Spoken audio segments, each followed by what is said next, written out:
How to use hashtags in Microsoft To Do. Hello guys and welcome to this new tutorial.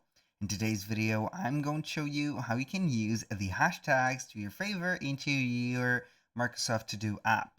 What is going to be the importance of using the hashtags? Basically, it is not going to be that big of a deal, but it is going to be something that is needed to maybe add tags at your task, or you can go ahead and gather the tasks together if you have going to have your hundreds or tens of tags that you're going to find into your page right there.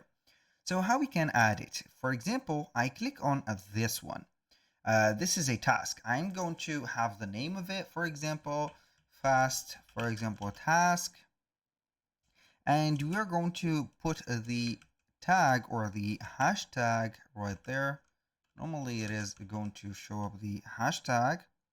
So we are going to have the name or the hashtag if we want. So let me have it right there. So I couldn't have it. This is okay. I'm going to have the hashtag like that. I'm going to copy it. And we are going to put it like this. For example, hashtag fast.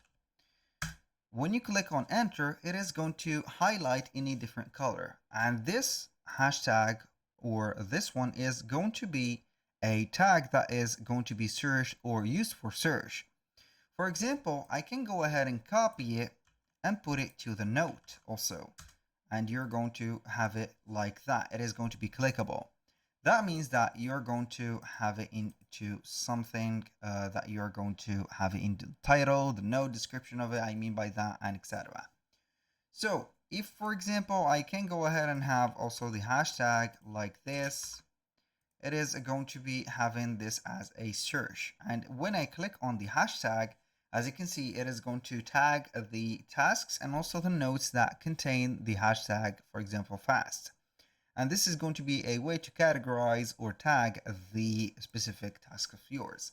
That was pretty much it for today's video. Thank you guys for watching. I hope that you have enjoyed the content and I hope to see you in all the next one.